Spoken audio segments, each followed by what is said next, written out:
There's a broken little clay pot sitting in a drawer somewhere in the American Southwest. Nobody looks twice at it, but pressed into the side, sealed there the moment it hit fire thousands of years ago, is one single fingerprint. That fingerprint is about to mess with everything archaeologists thought they knew about ancient childhood. By the end of this, you're going to think about that word completely differently. Childhood. Because this fingerprint could have told a pretty dark story. It almost did. Stick around, because where this actually goes is way more human than anyone expected. Picture ancient childhood for a second. Go on, actually picture it. You're probably imagining kids working the second they could stand, hauling water, feeding fires, no time to just be a kid. Survival came first, always. And honestly, that picture isn't wrong. It's just not the whole picture. In the late 1990s, an archaeologist named Catherine Camp was going through ancient pottery fragments. She noticed something nobody had really measured before. Fingerprints, not smudges. Actual ridges pressed into wet clay, sealed the moment it hit fire. So she measured them, ridge width, spacing, the little whorls and loops. Turns out fingerprints grow in a pretty predictable way as a hand gets bigger, which means you can get a rough age off the print. And a surprising number of those prints belong to kids, some as young as 6 or 7. Some pots were solid, competent work, but a bunch of them were a little off. Walls too thick on one side, proportions kind of wrong, the clumsy kind of wrong an adult potter would never let out the door. Which raises a pretty uncomfortable question. Were these kids being put to work early, told to churn out pottery under real pressure, punished if they got it wrong? Are we actually looking at some of the earliest physical proof of child labor ever pulled from the ground? That question just sits there for a second. And it's not a crazy question to ask, Because a lot of ancient life really was brutal.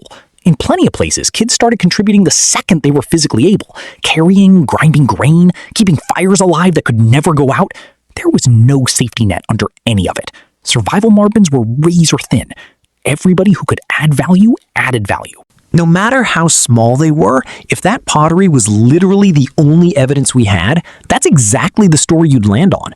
Kids forced into labor, judged for a wobbly wall, maybe punished for getting it wrong. Honestly, that would be a completely reasonable conclusion.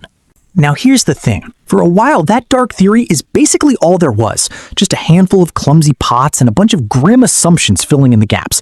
No toys, no games, no proof any of this was ever fun. Just tiny fingerprints on pottery, and researchers stuck imagining the worst. Think about how heavy that theory actually is. An entire childhood defined only by labor. No play, no laughter, no room to just be a little kid messing around by the fire. For years, that gap in the evidence stayed exactly that. A gap, quiet, unanswered, until people started looking somewhere else entirely. And once you actually go looking, the whole picture flips completely. Start with the Hadza in Tanzania. Anthropologist Alyssa Crittenden documented kids as young as 3 carrying miniature digging sticks right alongside the adults, poking at roots nobody actually needed dug up. Nobody's forcing this, it's a toy shovel. Except the toy shovel genuinely works. Then there's Egypt. Flat wooden paddle dolls pulled straight from tombs. Hair made from tiny clay beads, worn down from actual handling, actual dragging around by small hands. There's Senet, a board game carved into Egyptian tomb walls 5,000 years old. No complete rulebook ever survived. It later got tied to beliefs about the afterlife itself, a kid's board game, quietly becoming part of how a civilization understood death. There's Astragali, small carved animal bones, worn smooth from being tossed like dice, long before dice ever existed. There's spinning tops, pulled from the ground at Mohenjo-Daro in the Indus Valley. Nearly identical tops turned up in Egypt, too. 2 civilizations, 0 contact, same exact toy. They're string figures, cat's cradle, basically, documented in nearly every culture ever studied. Arctic communities, Pacific Islanders, the Kalahari, all completely independent of each other. And there's ball games, Egyptian kids tossing reed-stuffed balls, Mesoamerica's famous rubber ball game, built on something way simpler that came first.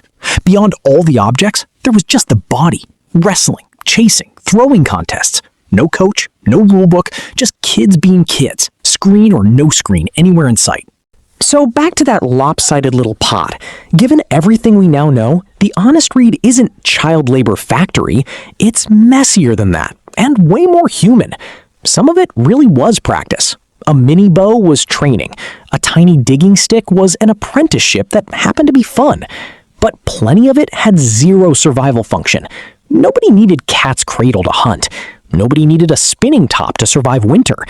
That wobbly pot was probably just a kid messing around with clay on an ordinary afternoon. Nobody built it to be remembered. It survived by pure accident. And here's the part that hits close to home. Right now, a lot of us carry this low-key guilt about wasted time, about screens, about feeling like every single hour has to be productive. Turns out, that guilt is the weird one here, not play. Kids have always found a way to mess around, no matter how brutal the world around them actually was. So next time you feel guilty doing something just for fun, with zero output attached, remember this. That instinct is older than written history. It might be older than us being fully us. It's not a distraction from being human. It might genuinely be the whole point of it. So if grinding clay wasn't exactly ancient school, you're probably wondering something else now. Did ancient kids have anything like actual school? How did anyone learn to survive without one? That's exactly what the next video is going to explore. And the answer is way stranger than you think.